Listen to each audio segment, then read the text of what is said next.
जय हिंद। दोस्तों, इस वीडियो में आगे बढ़ें उससे पहले थोड़ा सा मेरा परिचय जान लीजिए। मेरा नाम है अनवर अंसारी और मैं एमपी के द्वारा यानी कि association of mutual fund in India के द्वारा पूरी तरह से रजिस्टर्ड म्यूचुअल फंड का एडवाइजर डिस्ट्रीब्यूटर हूं और मुझे म्यूचुअल फंड इंडस्ट्री में लगभग 15 साल का अनुभव है। और इस दौरान मैंने अनगिनत म्यूचुअल फंड की पोर्टफोलियो रिव्यू की है। लेकिन बड़े अफसोस के साथ मुझे ये कहना पड़ रहा है कि इस दौरान जितने भी पोर्टफोलियो मेरे पास रिव्यू करने के लिए आए हैं उनमें से 95% म्यूचुअल फंड की पोर्टफोलियो को गलत ढंग से डिजाइन किया गया है। अब सवाल आता है कि ऐसा क्यों? तो इसके पीछे मुझे एक ही कारण लगता है कि आपको एक भ्रामक कैलकुलेशन वाली वीडियो दिखाई गई है, जिस वीडियो के अंदर में आपको ये बताया गया है कि अगर आप एडवाइजर के माध्यम से या फिर रेगुलर म्यूचुअल फंड में इन्वेस्ट करते हैं तो आपका सारा पैसा डिस्ट्रीब्यूटर ले जाएगा, आपके पास कुछ भी नहीं बचेगा। इस चक्कर में ऐसे लोग भी जो म्यूचुअल फंड के बारे में ज़्यादा जानते समझते नहीं है, वो भी डायरेक्ट म्यूचुअल फंड में इन्वेस्ट करने लगते हैं। और होता यह है कि वो एक गलत म्यूचुअल फंड की पोर्टफोलियो डिजाइन करते हैं। और अगर आप एक गलत म्यूचुअल फंड की पोर्टफोलियो डिजाइन करते हैं तो यहाँ पे दो चीजें हो सकती है। एक तो ये कि आपको नुकसान हो सकता है और दूसरा आपको जितना रिटर्न आपके इन्वेस्टमेंट पे मिलना चाहिए था शायद उतना रिटर्न आपको ना मिले। तो ये कौन डिसाइड करेगा कि आपको कैसे और कौन से म्यूचुअल फंड में इन्वेस्ट करना चाहिए? अगर आपको म्यूचुअल फंड की अच्छी समझ है, आप अपने इन्वेस्टमेंट को अच्छे से मैनेज कर सकते हैं तो कांग्रेचुलेसन, बहुत अच्छी बात है। लेकिन अगर आपको म्यूचुअल फंड की समझ नहीं है तो आप मुझसे कांटेक्ट कर सकते हैं। मैं आपको म्यूचुअल फंड इंडस्ट्री की पूरी सर्विस देने की कोशिश करूंगा। तो अब आते हैं अपनी वीडियो के टॉपिक के ऊपर। आज की हमारी वीडियो का टॉपिक ये है कि हमारा इन्वेस्टमेंट, जैसा कि हम म्यूचुअल फंड में एसआईपी के माध्यम से, लमसम के माध्यम से जब इन्वेस्ट करते हैं तो हमारा इन्वेस्टमेंट कब फायदे में आ जाता है या फिर कब फायदे में आएगा। तो इसके लिए हम कुछ सिंपल कैलकुलेशन देखेंगे और इसके लिए मैं आप सभी को निफ्टी का कुछ हिस्टोरिकल डेटा भी दिखाऊंगा, ताकि अगर आप म्यूचुअल फंड में इन्वेस्ट कर रहे होंगे या फिर इन्वेस्ट करने की सोच रहे होंगे तो आपका कॉन्फिडेंस कुछ बढ़ सके। तो सबसे पहले हम जो सिंपल कैलकुलेशन है उसके बारे में समझेंगे कि जब हम म्यूचुअल फंड में एसआईपी के माध्यम से या फिर लमसम के माध्यम से इन्वेस्ट करते हैं तो कब हमारा जो इन्वेस्टमेंट है वो फायदे में आ जाएगा। तो जैसा कि हम सभी जानते हैं कि जब हम एसआईपी के माध्यम से या फिर लमसम के माध्यम से म्यूचुअल फंड में इन्वेस्ट करते हैं तो वहाँ पे हमें यूनिट्स अलॉट होती है और उन यूनिट्स की हमेशा हमें अलग अलग रेट मिलती है। जैसे सपोज कीजिए कि कोई ऐसा व्यक्ति है जो एसआईपी के माध्यम से म्यूचुअल फंड में इन्वेस्ट कर रहा है। अब जब उसने पहले महीने इन्वेस्ट किया तो उसको जो यूनिट्स की प्राइस है वो 105 रुपये पर मिली है। और ठीक इसी तरह से जब उसने दूसरे महीने इन्वेस्ट किया तो अब क्योंकि थोड़ा सा स्टॉक मार्केट डाउन है इसलिए उसको जो एनएवी की प्राइस है वो 95 रुपये पे मिली है। अब इसी तरह से जब वो तीसरे महीने इन्वेस्ट किया तो हल्का सा स्टॉक मार्केट चढ़ गया, इसलिए एनएवी की जो प्राइस है वो उसे 100 रुपये पे मिली है। अब यहाँ पे उसने 3 इंस्टॉलमेंट दिए हैं, यानी कि 3 किस्त दिए हैं। अब ऐसा नॉर्मल सिचुएशन में नहीं होता है, मैं थोड़ा सा जो कैलकुलेशन है वो सिंपल रख करके यहाँ पे आपको समझाने की कोशिश कर रहा हूँ ताकि आपको अच्छे से समझ में आ सके। तो जैसा कि इस व्यक्ति ने 3 इंस्टॉलमेंट दिया है, 3 महीने पैसा पेड किया है, तो अगर इन तीनों ही प्राइस को काउंट किया जाए, जैसे कि 105, 95 और 100, इन तीनों को काउंट किया जाए तो नंबर जो निकल करके आ रहा है वो हो रहा है 300। अगर इन तीनों को बराबर किया जाए तो जो नंबर निकल करके आएगा वो 300 आएगा। अब क्योंकि हमने पैसा 3 महीना में दिया है तो अगर हम इसे 3 से डिवाइड करें या फिर 3 इंस्टॉलमेंट जो हमने अलग अलग प्राइस पर दिया है इसको मिला करके अगर इसको 3 से डिवाइड किया जाए, जो कि हमने 3 महीने में या फिर 3 इंस्टॉलमेंट में दिया है, तो जो आंसर निकल करके आएगा वो 100 रुपये का आएगा। इसका मतलब क्या हुआ? इसका मतलब ये हुआ कि यूनिट्स की प्राइस तो हमें अलग अलग पर मिली, लेकिन जब हम उसे एवरेज करके देख रहे हैं तो एवरेज जो प्राइस आ रही है वो 100 रुपये की आ रही है, क्योंकि हमेशा हमें यूनिट्स की जो प्राइस है वो अलग अलग रेट पर मिलती है। तो अब क्या होगा, जैसे ही स्टॉक मार्केट ये जो एनएबी की प्राइस है 100 रुपये, इससे ऊपर जाएगी, 101 होगा, 102 होगा, 103 होगा, वैसे ही हमारा जो इन्वेस्टमेंट है वो प्रॉफिट में आ जाएगा। यानी कि जब भी हम म्यूचुअल फंड में इन्वेस्ट करते हैं तो हमें अलग अलग प्राइस पर जो म्यूचुअल फंड की एनएबी है वो अलॉट होती है, लेकिन वो म्यूचुअल फंड की एनएबी जो है वो एवरेज भी होते रहती है, क्योंकि कभी हम ज़्यादा रेट पर भी खरीदते हैं, कभी हम कम रेट पर भी खरीदते हैं। तो एक औसत रेट हमें म्यूचुअल फंड की एनएबी का जो यूनिट का है वो हमें देखने को मिलता है। उस एनएबी का जो एवरेज प्राइस है उससे जैसे ही एनएबी का प्राइस थोड़ा सा ऊपर जाएगा, इस केस में जैसे 100 रुपये है, तो वैसे ही हमें अपना जो इन्वेस्टमेंट है वो फायदे में देखने को मिल जाएगा। और अगर हम बात करें अभी फिलहाल 2020 से 2024 की, तो आप देख सकते हैं कि लगातार हमें स्टॉक मार्केट में बुल रन ही देखने को मिला है। ऐसे में जो भी लोग 2020 से 2024 के बीच में इन्वेस्ट करने आए होंगे, अभी थोड़ा सा इलेक्शन के समय के जो नतीजे आए थे, अगर उसको थोड़ा सा छोड़ दिया जाए तो बाकी समय में देखा जा सकता है कि हमें मेजर गिरावट देखने को नहीं मिली है। तो ऐसे लोगों को अच्छा खासा अपने इन्वेस्टमेंट पर प्रॉफिट हो रही होगी।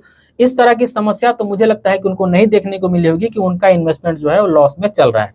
तो अच्छे समय में जैसा कि अभी स्टॉक मार्केट चल रहा है, तो ऐसे में तो इस तरह का सवाल बनता ही नहीं है। लोगों को इस तरह का जो सवाल है वो दिमाग में आ भी नहीं रहा होगा कि हमारा इन्वेस्टमेंट कब फायदे में आएगा, क्योंकि उनका जो इन्वेस्टमेंट है ऑलरेडी फायदे में चल रहा होगा। अब हम थोड़ा सा निफ्टी का हिस्टोरिकल डेटा देख लेते हैं कि सपोज कीजिए अगर स्टॉक मार्केट में कुछ बड़ी गिरावट आ जाती है, जैसे हमने पहले भी देखा है, जैसा कि 2008 में हमने देखा है, और अभी फिलहाल अगर बात की जाए 2020 के समय की, कोरोना पेंडेमिक की, और इस समय अगर हम इन्वेस्टमेंट किए हैं, तब फिर हमारा इन्वेस्टमेंट कितने समय में और कैसे प्लस में आएगा, या फिर हमारा इन्वेस्टमेंट कैसे फायदे में होगा। तो सबसे पहले हम बात करते हैं निफ्टी 50 की, क्योंकि निफ्टी 50 जो है हमारे देश की मेजर इंडाइसेस है, इसी से हमारे इंडियन स्टॉक मार्केट का ओवरऑल जो स्टॉक मार्केट है उसका सिचुएशन का पता चलता है, इसलिए हम निफ्टी 50 का हिस्टोरिकल डेटा लेते हैं। अगर मैं बात करूं 10 जनवरी 2008 की, तो जो निफ्टी का डेटा था वो 6278 के आसपास में था। अब देखिए एग्जैक्ट में थोड़ा सा ऊपर नीचे हो सकता है, आर्ग्यू मत कीजिएगा आप। तो इसी के लेवल के आसपास में हमें निफ्टी का डेटा 2008 में देखने को मिल रहा था, जो कि उस समय का ये अपना लाइफ टाइम हाई था।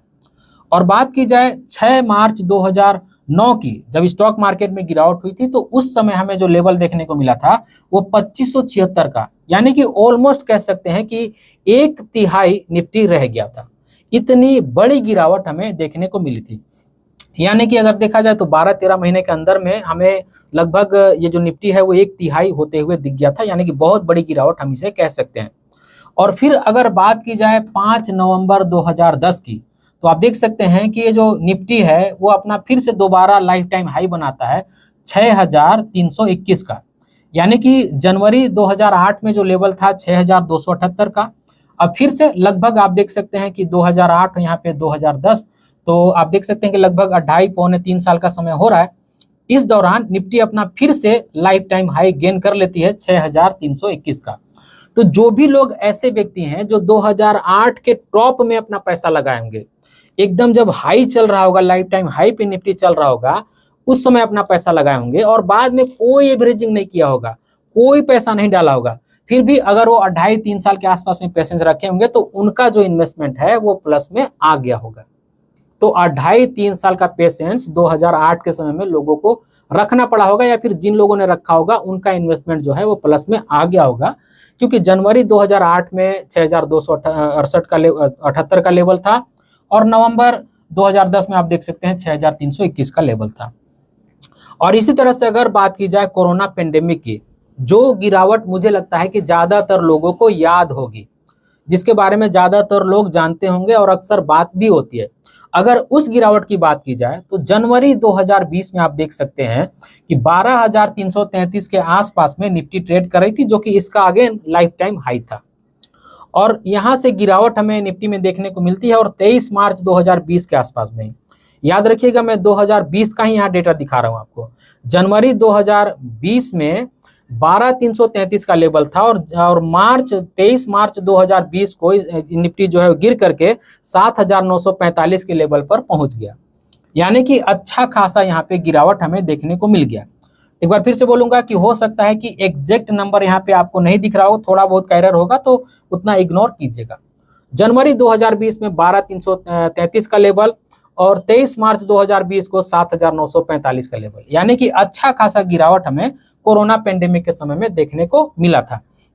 और ये गिरावट कितने दिन में हुआ था, आप देख सकते हैं कि जनवरी 2020 और मार्च 2020, यानी कि लगभग 2 महीने के आसपास में ये गिरावट हमें इतनी बड़ी देखने को मिली थी। और फिर से ध्यान दीजिएगा, आप अच्छे से ध्यान दीजिएगा, 11 नवंबर 2020, यानी कि 2020 में ही गिरावट हुई, 2020 में ही लोअर लेवल बना, और 2020 में ही आप देख सकते हैं कि 11 नवंबर 2020 को ये जो निफ्टी है वो रिकवर करके अपना लाइफ टाइम हाई बना देती है 12,680 का। यानी कि आप देख सकते हैं कि सिर्फ 9-10 महीने के अंदर में ही स्टॉक मार्केट, और खास करके बात करें निफ्टी की, तो वो रिकवर कर गया। यानी कि जिन भी व्यक्ति ने जनवरी 2020 के आसपास में निफ्टी में पैसा लगाया होगा, स्टॉक मार्केट में पैसा लगाया होगा, जो 12,333 का लेवल था, इसके बाद उसने कोई भी पैसा नहीं लगाया होगा, चुपचाप ऐसे ही पेशेंस से बैठा होगा लगभग 10-11 महीने, तो उसका इन्वेस्टमेंट फिर से 11 नवंबर 2020 में ही 12,680 के आसपास में पहुंच गया, यानी कि उसका जो पैसा है वो रिकवर हो गया। तो आप देख सकते हैं कि 2008 में लगभग 2.5-3 साल का समय लगा, और 2020 में आप देख सकते हैं कि 1 साल का भी पूरा समय नहीं लगा। क्योंकि 2008 में क्या है ना कि म्यूचुअल फंड के माध्यम से लोग ज्यादा पार्टिसिपेट नहीं करते थे, मेनली एफआईआईज और डीआईआईज थे, यानी कि बड़े संस्थागत निवेशक ही स्टॉक मार्केट में ज्यादातर लेन देन करते थे, और जब स्टॉक मार्केट एक बार गिर जाता था तो बहुत लंबे समय तक उसी तरह का सिचुएशन हमें देखने को मिलता था।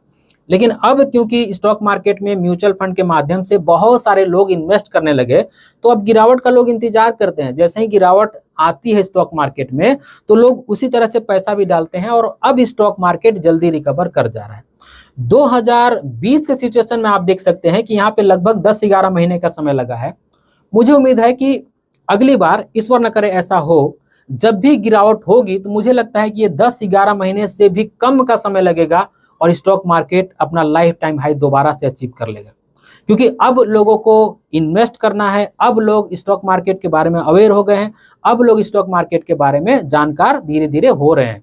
क्योंकि आप देख सकते हैं डीमैट्स अकाउंट का संख्या और फोलियो का संख्या लगातार बढ़ते जा रहा है। म्यूचुअल फंड के जो एसआईपी का इंस्टॉलमेंट का अमाउंट है, जो एमपी की तरफ से डेटा आ रहा है, वो लगातार बढ़ते हुए हमें देखने को मिल रहा है। तो कुल मिलाकर आप देख सकते हैं कि 2008 में हमारा इन्वेस्टमेंट को वापस रिकवर होने में, फायदे में आने में लगभग 2.5-3 साल का समय लगा था। 2020 में आप देख सकते हैं यही लगभग 11-12 महीने का समय लगा था। और सिंपल कैलकुलेशन आप देख सकते हैं कि अगर आप एसआईपी के माध्यम से इन्वेस्ट करते हैं तो किस तरह का आपको यहाँ पे एनएबी की एवरेजिंग प्राइस देखने को मिलती है, और एवरेजिंग प्राइस से जो भी म्यूचुअल फंड की एनएबी के प्राइस ऊपर जाती है, वैसे ही हमें हमारा जो इन्वेस्टमेंट है वो फायदे में देखने को मिल जाता है। तो आई होप आपके मन में जो कंफ्यूजन होगी कि हम जब म्यूचुअल फंड में एसआईपी के माध्यम से या फिर लमसम के माध्यम से इन्वेस्ट करते हैं, तब हमारा जो इन्वेस्टमेंट है वो कब फायदे में आएगा, नॉर्मल सिचुएशन में भी, सिंपल कैलकुलेशन में भी, और अगर स्टॉक मार्केट में बड़ी गिरावट आ गई तब भी।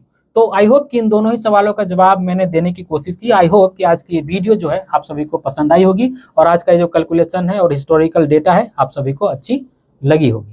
तो आज की इस वीडियो में बस इतना ही। उम्मीद करता हूं आज की वीडियो आप सभी को अच्छी लगी होगी। अगर आज की वीडियो आप सभी को अच्छी लगी है तो इस वीडियो को एक लाइक जरूर कर दीजिएगा, और इसी तरह की वीडियो देखने के लिए चैनल को सब्सक्राइब कर लीजिएगा, और इस वीडियो को अपने फ्रेंड और फैमिली के बीच जरूर से शेयर कीजिएगा ताकि वो भी अवेयर हो पाए। इस वीडियो के आखिर में बस मैं आपसे इतना ही कहना चाहता हूँ कि अपना और अपने फैमिली का बहुत ख्याल रखिएगा। मैं मिलूंगा इसी तरह के किसी और वीडियो में, तब तक के लिए बाय।